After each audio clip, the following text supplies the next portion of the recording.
And my camera is frozen. Give me 2 seconds to refresh the camera. I don't know what happened there, guys. Let's do this. Let's do this. And we're good. That's very weird. But with that, I want to say thank you guys for joining me.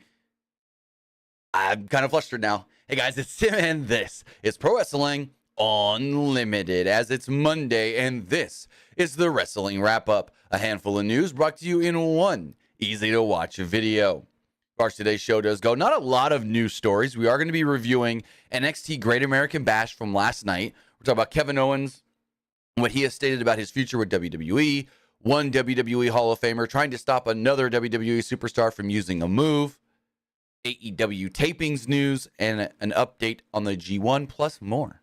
Because again, this is the Wrestling Wrap-Up every Friday and Monday morning, right here, Pro Wrestling Unlimited. You can watch this show either live, later, or listen on podcast services all around the globe. Remember, you can watch live on Twitch, twitch.tv/PWU Unlimited, youtube.com/Pro Wrestling Unlimited, and podcast services like Stitcher, Spotify, Google Pod, App Pod, Anchor, iHeartRadio, and so much more. Remember, if you are watching live on Twitch, you can help us out a couple of different ways. You can either help us out by hitting that donate button down below or by donating Twitch bits in the live chat. Also, remember, you can help us out by subscribing to the channel, one of two different ways. You can subscribe with a tiered subscription, or you can subscribe with Amazon Prime, because remember, if you have Amazon Prime, then you have Prime Gaming. Prime Gaming gives you a lot of cool things like free games, free stuff for games, and you always get one free subscription to any Twitch channel you want to subscribe to throughout the month. And I'd greatly appreciate it if you did right here, Pro Wrestling Unlimited. Also, remember, we are brought to you, or you can head over to YouTube, hit that join button, and become a channel member. Also, head over to the Epic Game Store. Head over to the Epic Game Store and buy something. Whether you're getting something up to 75% off on the summer sale, whether you're getting Nicolas Cage in Dead by Daylight, whether you're claiming the free games, Homeland or Homeworld Remastered, or Severed Steel, or getting into Fortnite, Fall Guys, and Rocket League, use our code right here, PW Unlimited, at checkout, and you will be supporting us at no extra cost. Again, use code PWU NLIMITED for all Epic Games and Epic Game Store purchases. Also, the show is brought to you by Pro Wrestling Loot, but we'll talk about that later. As far as the show does go, so before I talk anything, and give me 1 second to do something here, I did just finish watching the Cody Rhodes documentary. And I will say, I thought it was really good. I thought it was a fun watch, an easy 2 hours to get through. It starts from when Cody's a little kid, going through being the son of the American Dream, Dusty Rhodes, and then Cody playing sports as a kid, and then Cody getting into collegiate wrestling in high school, becoming a state champion and this and that, wanting to be an actor, that not really working out. Him then saying, nope, I'm going to commit fully to wrestling, and so forth. Go all through his first run in WWE. Talk about him leaving WWE. Talk about him going on the indies. I talk about him doing All In, working with AEW, starting that company, and then going back to WWE. And not a spoiler, of course, the whole thing does wrap up with him losing to Roman Reigns at this year's WrestleMania. So, very, very cool. Very good documentary. Triple H at one point does call AEW a second-tier promotion. So that's a thing. But regardless, I would say if you haven't watched it yet, go watch it. It's a good 2 hours to watch, something you could throw on in the background. We know the entire story of Cody Rhodes. I mean, most should at this point. So really, you're learning a couple new things here and there. And yeah, it's good to, like, if you're working on something or doing something, playing a video game or whatnot, throw it on in the background and listen to it. But as far as what we're going to really talk about, let's kick things off by talking about last night's NXT Great American Bash. Now, overall, I thought it was a good show. There's some things that weren't all that great. Like, this was not a good night for Tiffany Stratton. But the main event, oh boy, was that main event amazing. Was that main event awesome. So I didn't see the pre-show. There was an 8-man tag team match, or an 8-person tag team match. And I did not actually see that match. I saw like the highlights that they showed during the main card. But it was Dragon Lee, Nathan Frazier, Alyssa Leone, and Valentina Feroz defeating Meta 4, which is Noam Dar, Ora Mensa, Jakara Jackson, and a Lash Legend. I heard Booker T was on one during this match. Like, Booker got a little annoying throughout the show, but I heard he was on one during this match. The main card opens with clips of Dusty Rhodes, who was credited with creating the concept of the Great American Bash. Basically, he came up with a name. Cody then narrated the cold open, which we had learned earlier in the week he was going to be doing. The show itself then starts off with the NXT Tag Team titles on the line. It was Gallus defending against the D'Angelo family. Or is it just the family? It might be just the family. Match was fine. I almost can't even say it was good. Like, if good is your middle point here, great is up here, fine's down here, it was down here at fine. Like, it wasn't the best of matches. It was there. So as far as the match does go, there was a really good near fall early on when the family did the old Power and Glory tag team finisher from the early 90s. In doing that, Tony D executed a superplex before Stax jumps off the top rope with a splash. Basically, FTR's one of their finishes.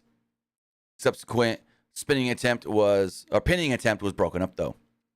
Joe Coffey at one point got involved and hands Wolfgang a club, but it was a red herring to distract the referee. That then leads to another near fall where the pin is broken up, and then moments later, Tony D'Angelo uses a crowbar to hit Joe Coffey when he tries to interfere. Stax hits a hip lock over the top rope. Stax is hip locked over the top rope by Tony D'Angelo into a dive to the outside. Back in the ring, the bada bing finisher on Wolfgang. Tony D then covers Wolfgang and pins him. New tag team champions. So for the story that they've been telling, they had to be new tag team champions. But like the match itself, the two teams didn't seem like they were fully on the same page at times, and things got a little clunky. So I wouldn't say it was that good of a match. It was fine. It was a passable, like, developmental match. So, and that's what we're doing here. We're in developmental. Expected more from these guys, though. Another match that was good but not great. Roxanne Perez versus Blair Davenport in a weapons wild match. During her entrance, Perez is walking around ringside. Perez then hugs her sister and her mother, who are sitting in the front row, that they show multiple times throughout the match. She's then suddenly ambushed by Davenport, who was in the front row wearing a hoodie pulled over her head. The sneak attack backfires as Perez fires up on Davenport, basically playing off the whole attacks that she's been doing wearing the hoodie and stuff. They brawled early on and often. Weapons came into play basically right from the beginning. Folding chairs, trash cans, among other things. Davenport cut off Perez with a shot from a trash can. Davenport is pummeling Perez at ringside when Davenport pulls out a branding iron to use as a weapon, since they are, well, in Texas. Chairs are piled up in the ring and trash cans as well. Davenport then taunts the family members, and oh my God. So she taunts the mom and the sister, and the sister just starts crying. I don't know if the sister was acting here. I don't know what the heck was going on, but whoo, yeah, this is good. The sister played her role very well. Davenport is also, Perez then fires up on Davenport with a bull rope. Davenport is also whipped with a belt that she had earlier against Perez. A huge pop from the live crowd when Perez pulls out a table from underneath the ring. It then came into play later when Perez put her on the table and then got to the top rope and did a splash off the top rope through the table on the floor below. And they did the spot right in front of the family. Davenport twice countered the pop rocks. Perez takes the bump that crushed a trash can when she was suplexed on it. After the table spot, though, Perez does the pop rocks. Davenport takes the finisher on the pile of chairs, and Perez pins her to pick up the victory. So there we go. Roxanne Perez does get the win. So then we have Gable Steveson versus Baron Corbin in Gable Stevenson's first match. Now, if we're just basing this off of what the match was, Gable Stevenson's first match, and this just being more of a brawl than a match, then it was good. But if we're judging it as another match on the show, it wasn't all that good. It really wasn't. Decent deal for Gable Steveson, like decent in-ring debut. But here's the weird thing. The crowd was for Corbin and not him. They booed him and they cheered Corbin. And I think one of the things that really got them against Gable Steveson was early on. Corbin ran the ropes. Gable Steveson tripped him up and put him in an ankle lock. And I bet you the crowd, and this is what I thought, oh, he's trying to be Kurt Angle. And I bet you the crowd thought the same thing. Oh, he's trying to be Kurt Angle. And I get it. I'm not saying no one else from a collegiate standpoint can use an ankle lock, but that's Kurt Angle's thing. But again, the crowd was very much for Baron Corbin in this match, which is very weird. I don't know the last time we heard a Baron Corbin chant. But the match goes. Gable Steveson does some good belly-to-belly overhead suplexes and whatnot, but then really the two are brawling on the outside. And you hear the ref just start at the top of his lungs. 3, 4, and we go, oh, they're going to a count-out finish because the ref usually isn't going to be yelling this loud unless he wants to make sure that he's counting them out. And he does. And they just continue to brawl. They just keep on brawling.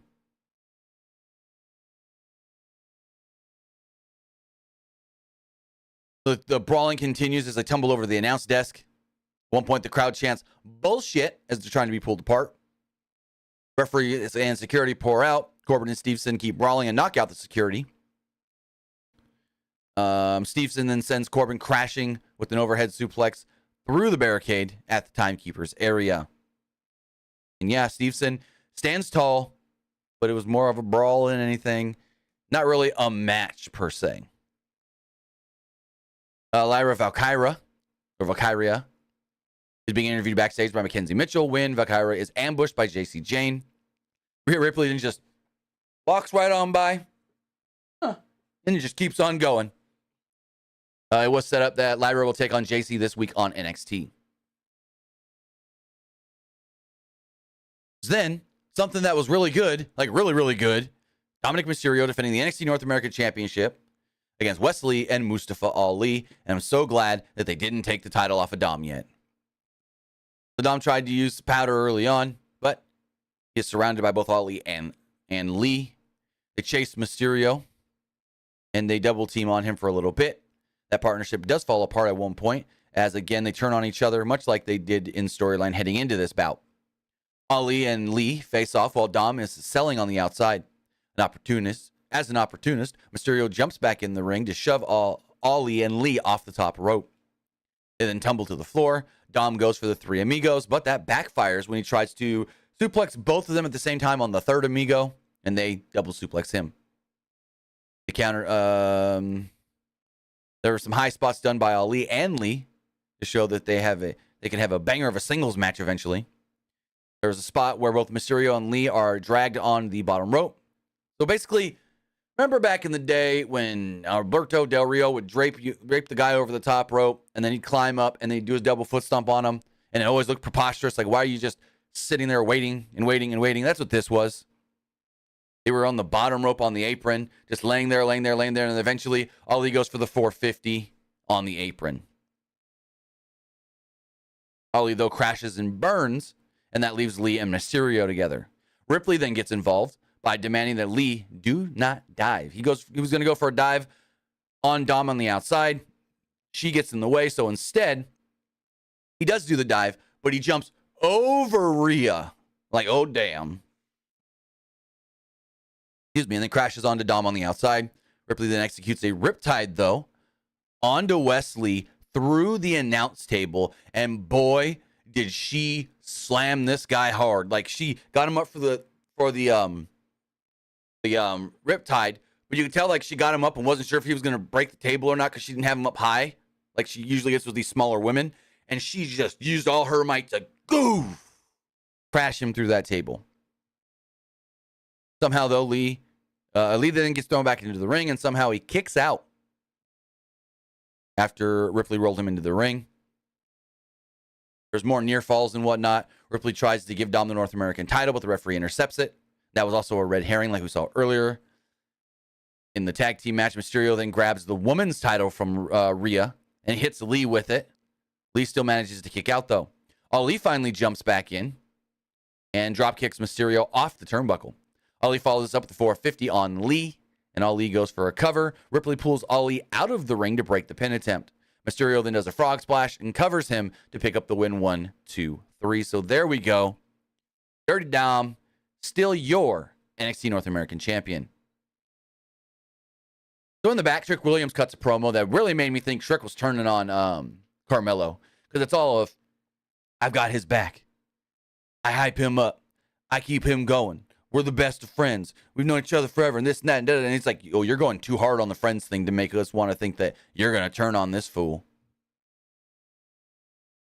So then we had a submission match.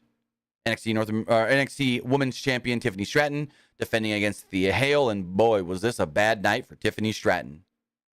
At one point, she gets blown up and just falls over trying to go for a Boston Crab. So Hale got a special entrance, where the crowd was giving Chase U banners to hold up. It helped make her look like a superstar. Stratton's entrance spoofed of Barbie, which is very popular right now. They wrestled back and forth early on before Stratton begins working over Hale. Stratton works the back as Hale is a babyface in peril. That plays into the submission stip as Stratton worked over the back to then apply submission holds targeting the back. Hale fights back, but her hope spot is dashed when Stratton catches her in a body scissors. Hale powers to her feet, and she begins to rally. The comeback leads to a dive by Hale. Stratton is sent crashing into the ring post shoulder first. That would play into a spot moments later when Hale goes for a Kimura. Stratton then breaks up the attempted hold. Hale would then apply the Kimura again, but Stratton got to the ropes for a break, which is weird because on commentary they literally said, well, there's no DQ, so there should be no rope break. But then the referee just lets them break the hold with the ropes and they let go. People didn't know what was going on. Rules were not defined before the match. They do a high spot off the top where Hale gives Stratton a super Northern Lights suplex, basically like an exploder. Stratton twice does her prettiest moonsault to the back of Tiffany Hale. No, Thea Hale. I don't know why I mixed their names up. Thea Hale. And she goes for it.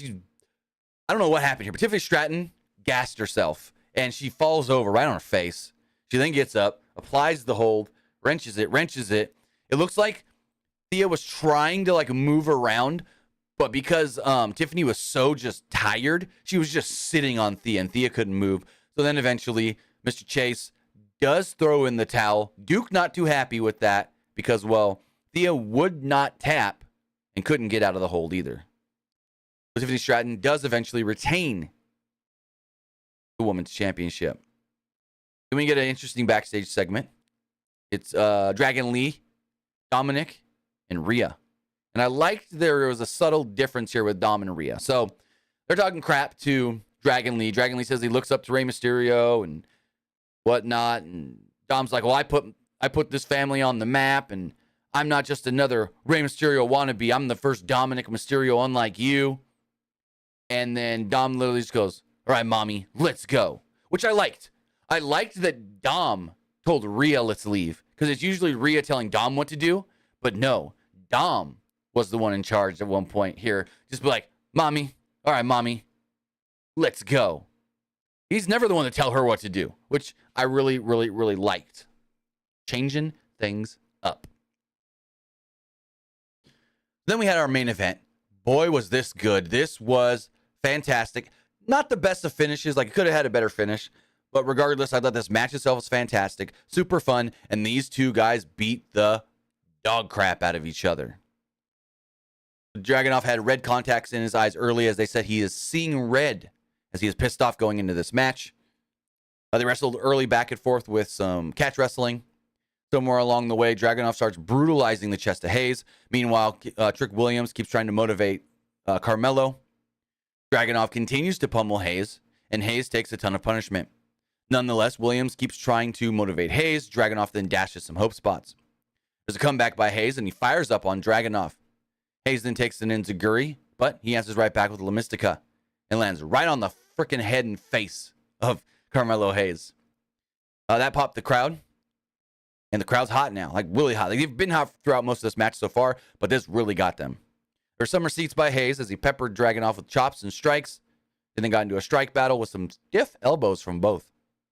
Hayes then did a springboard into a DDT for a near fall that led to a "This is awesome" chant. Dragunov then leaps off the top rope into a back senton for another near fall. Dragunov attempts to go for a coast to coast. This is great. So they go for the coast to coast. It seems like it's mistimed a little bit, but that's fine.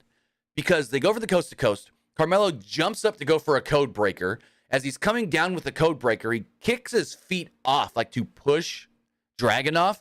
And Dragunov does just a great flip. Like, you know when people back in the day would try to oversell the stunner from Stone Cold, mainly The Rock? Well, that's what this was. And he does the wildest bump off of a code breaker, just flies in the air, and the crowd starts chanting, "Holy shit."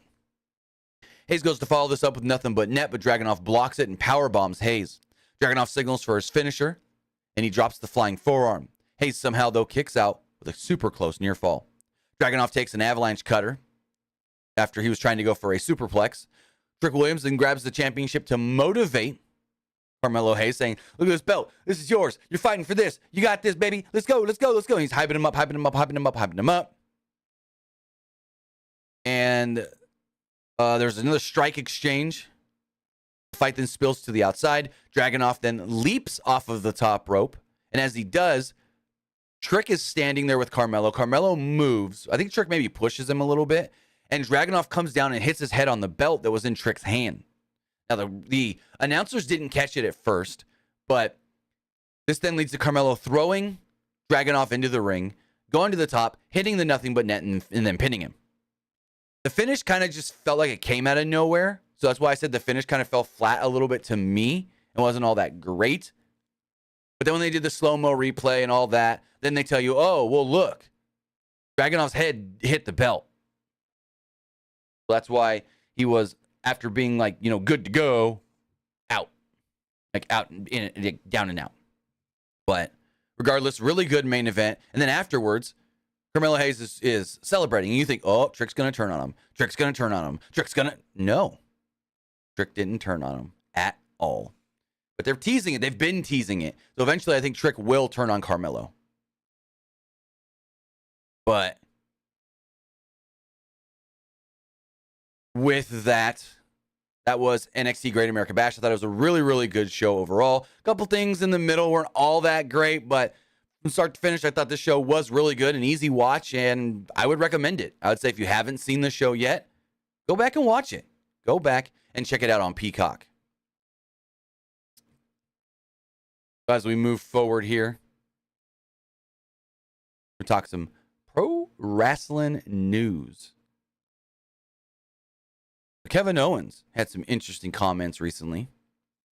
Kevin Owens isn't sure about his future in the world of professional wrestling, as a 29-year-old still has approximately a year and a half left on his 3-year deal that he signed in 2021. Owens recently told the Toronto Sun that he's not certain what's next for him once his current deal expires. Kevin Owens stated the following: "Really don't know. I used to say I don't see myself not being in the ring for another 5 to 10 years. And if I said it right now, I'd be lying, because over the last few months, I have to admit, I don't know if that's true anymore. I look at things, and I don't know where I stand going beyond the next year and a half. I know I want to be involved in wrestling. I know I want to be involved in the WWE, and I know I have a place here. I just don't know where it is exactly. Maybe it's still in the ring. Maybe it's not. I don't know." Again, he does confirm that he does have a year and a half left on his contract, and then he's not sure if he wants to continue wrestling after that or not, but he does want to stick around with WWE. So whether that is maybe him training at the PC, like being a coach trainer down there at the PC, being a producer backstage on the road for the main roster, or even NXT, we'll have to wait and see how that all works out. But this is the first we've heard of Kevin Owens talking potential retirement, which is very, very interesting, because we never hear Kevin Owens talk potential retirement. But as we move on, it looks like one WWE wrestler, former NXT wrestler, is no longer with the company.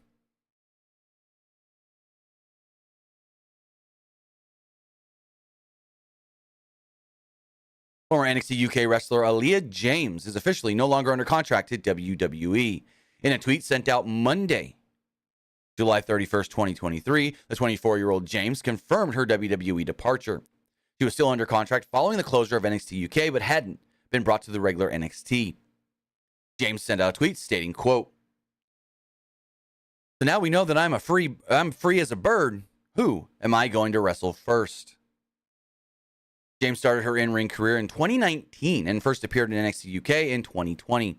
She hasn't wrestled since defeating Stevie Turner on an episode of NXT UK in March of 2022. And then, of course, we all know in August of 2022, they closed down NXT UK. And a lot of those wrestlers haven't really done much or done anything. WWE did state that they were going to open up NXT Europe sometime in 2023, but that looks like it's been put on the shelf as of right now, or at least pushed back possibly to next year.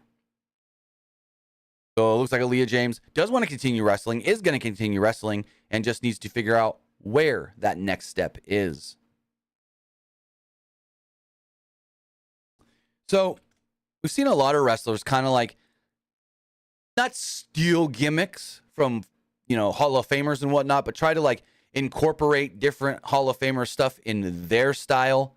And one of those is Lacey Evans. Lacey Evans lives up to the, Marine moniker of I'm a former Marine and this and that and da-da-da. But now she's playing it up big, basically pretending to be the female version of Sergeant Slaughter, also even using the camel clutch. And it looks like Sergeant Slaughter is not happy. WWE Hall of Famer Sergeant Slaughter has filed trademark applications for 4 new trademarks with the United States Patent and Trademark Office. The applications were filed and made on July 25th, 2023, using Slaughter's real name, Robert R. Remus. The trademarks are as followed. Sergeant Slaughter.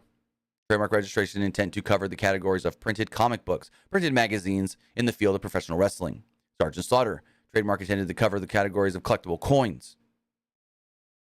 Cobra Clutch. Trademark registration is intended to cover the category of collectible coins, entertainment services, namely live appearances by professional wrestling and sports entertainment celebrities. And then a logo. There's a logo, like a military style logo for Sergeant Slaughter name as well. And well, it looks like, he's doing this in hopes that maybe WWE can't use the camel clutch anymore, I guess. I'm not 100% sure what this is, like the end game for this is supposed to be. Because it's very interesting why that he's doing this. Not 100% sure why, but he's trademarked this stuff, again, in hopes that no one else can use it. Lacey Evans has been using the camel clutch. Granted, Lacey Evans hasn't been wrestling much on television, but it's a very interesting one. Because we saw his daughter get mad recently on social media saying she shouldn't be pretending to be my dad and she shouldn't be using that move. And then it's like, okay. Yeah, he may have used the move back in the day, but it's like no one else can use it. Calm your tits. But as we come off of some WWE news, we got some AEW news. We actually got one AEW story here, as it looks like for the first time next month, we are going to see Dynamite and Collision taped on the same night. Fans in Duluth, Georgia, will get to see both AEW Dynamite and AEW Collision on the same night this August 23rd. It was announced today that Collision will be taped at the Gas South Arena in Duluth, Georgia on Wednesday, August 23rd. This, along with the live episode of Dynamite, will all be taking place on the same night. The episodes are the go-home show for All In. And basically what it is they're going to be in Duluth, Georgia, and then immediately go to the UK for All In. And they don't want to have to, they're not going, actually, I should say, do a Collision from the UK. So they're going to do a pre-taped Collision instead of doing one in the UK, which makes a lot of sense. AEW does write the following. The final stop before AEW All In will be in the greater Atlanta area, Duluth, Georgia, at Gas South Arena on Wednesday, August 23rd, for AEW Dynamite Live and AEW Collision under one roof on the same night. Now, the big question here is what's going to happen with Rampage? Are they going to film Rampage that same night as well? Like, what about Ring of Honor? Are they going to film Ring of Honor that night as well? They got a lot of stuff they're going to need to film, not a lot of time. I don't see them doing a 6-hour show. Granted, I have been to a 6-hour AEW event that wasn't a pay-per-view, which was when they did Dynamite. Well, no. That was only 4 hours. I take it back. It was Dynamite. It was 4.5. Because it was Dynamite, Rampage, Jay Briscoe Tribute Show. So, if you are going to be at that show in Duluth, Georgia, you're getting both Rampage, or you're getting both Dynamite and Collision on the very same night. As we move forward, we do have some unfortunate news. Wrestling legend Adrian Street has passed away at the age of 82. The wrestling world has lost yet another legend and trailblazer. Adrian Street has passed away. His family confirmed the news to BBC that the 83-year-old died at Crumbrands Grange University Hospital in South Wales on Monday. He had been recovering from a recent brain surgery. Street's wife, Linda, also his longtime manager known as Miss Linda, spoke about her husband's recent health issues, stating, quote, "He'd had a heart problem a while ago, which was resolved. But then he had a stroke earlier this month, which resulted in a bleed on the brain. He was recovering from that at home when he developed colitis, a chronic inflammatory bowel disease, which later turned into sepsis. And that's what killed him. It all came about so quickly. I've still not come to terms with it yet." We've seen a number of different people within the professional wrestling world send out their condolences. William Regal stated, "I'm deeply saddened to hear of the passing of my friend and truly a one-off talent, Adrian Street. My deepest condolences to Linda and Adrian's family. Rest well." Triple H tweeted out, "A genre-blending pioneer whose larger-than-life presence and ruthlessness between the ropes changed the wrestling world forever. Honored to have called Adrian Street a friend. My thoughts are with Miss Linda and the family, friends, and fans of Adrian Street." Progress Wrestling also tweeted out, "We are incredibly saddened to hear about the passing of Adrian Street." Yeah, we're going to ban this person from the chat. If it'll let me. They said, "We are incredibly saddened to hear about the passing of Adrian Street. Wrestling just lost another icon." Flash Morgan Webster tweeted out, "So sad to hear about the passing of the great Adrian Street, a true pioneer and a trailblazer. Was honored for him to be front row when we became the first Welsh champs in WWE. Condolences to Adrian's wife Linda and his entire family." WWE even sent out a tweet stating, "WWE is saddened to learn that Adrian Street has passed away. WWE extends its condolences to Street's family, friends, and fans." So we here at Pro Wrestling Unlimited want to send our condolences to the entire family, friends, and fans of Adrian Street. Now, before we get into our G1 update, let's have a word from our sponsors. This podcast is brought to you by Pro Wrestling Loot. For the fan in all of us, Pro Wrestling Loot is a curated box of pro wrestling merchandise sent to you every single month at one low cost. Each month, you're going to get a t-shirt, autographs, posters, art, and collectibles. This past month, they sent us the CMLL Welterweight Championship. For our listeners right here, use code PW Unlimited at checkout and you will get 20% off your next purchase. Again, head over to ProWrestlingLoot.com and use code PWU NLIMITED at checkout to get 20% off your next order. So we're right in the middle of the G1 Climax 33.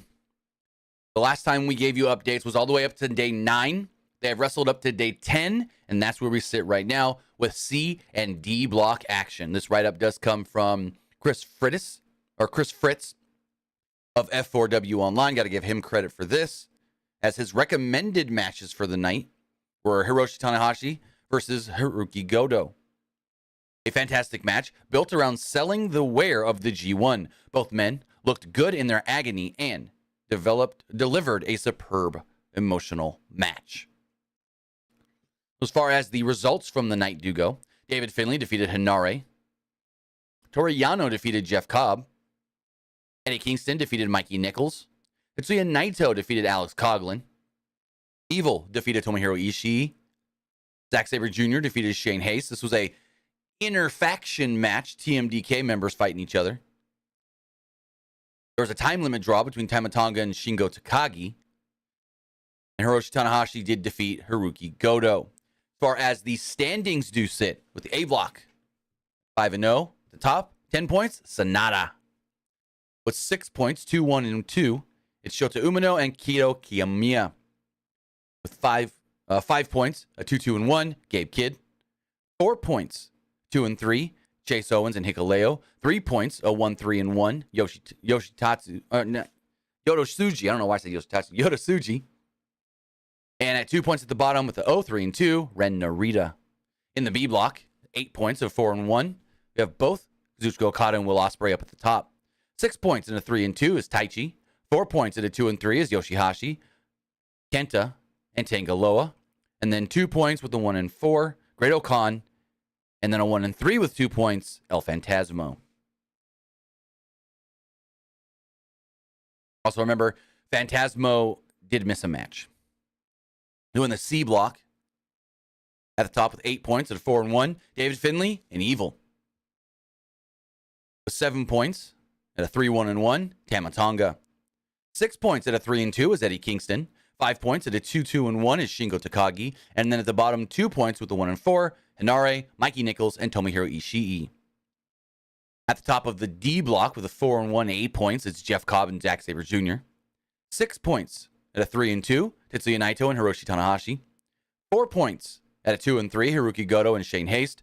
2 points at a 1-4, Alex Coughlin and Toru Yano. So that is our update for the G1 Climax tournament as we just keep on rolling with this great action. But with that, guys, that is going to wrap everything up here. I do want to say thank you for joining me here. Twitch.tv/PW Unlimited. YouTube.com/Pro Wrestling Unlimited, and podcast services all around the globe like Stitcher, Spotify, Google Pod, Apple Pod, Anchor, iHeartRadio, and so much more. Remember, we will be back live tonight following Monday Night Raw. And speaking of Monday Night Raw, at the time of this recording, 4 things have been announced for the show. Brock Lesnar will appear. Logan Paul will appear. Valhalla will take on Maxine Dupree in her first ever singles match. And then in tag team action, it's Seth Rollins and Sami Zayn taking on Judgment Day's Dirty Dom Mysterio and Damian Priest.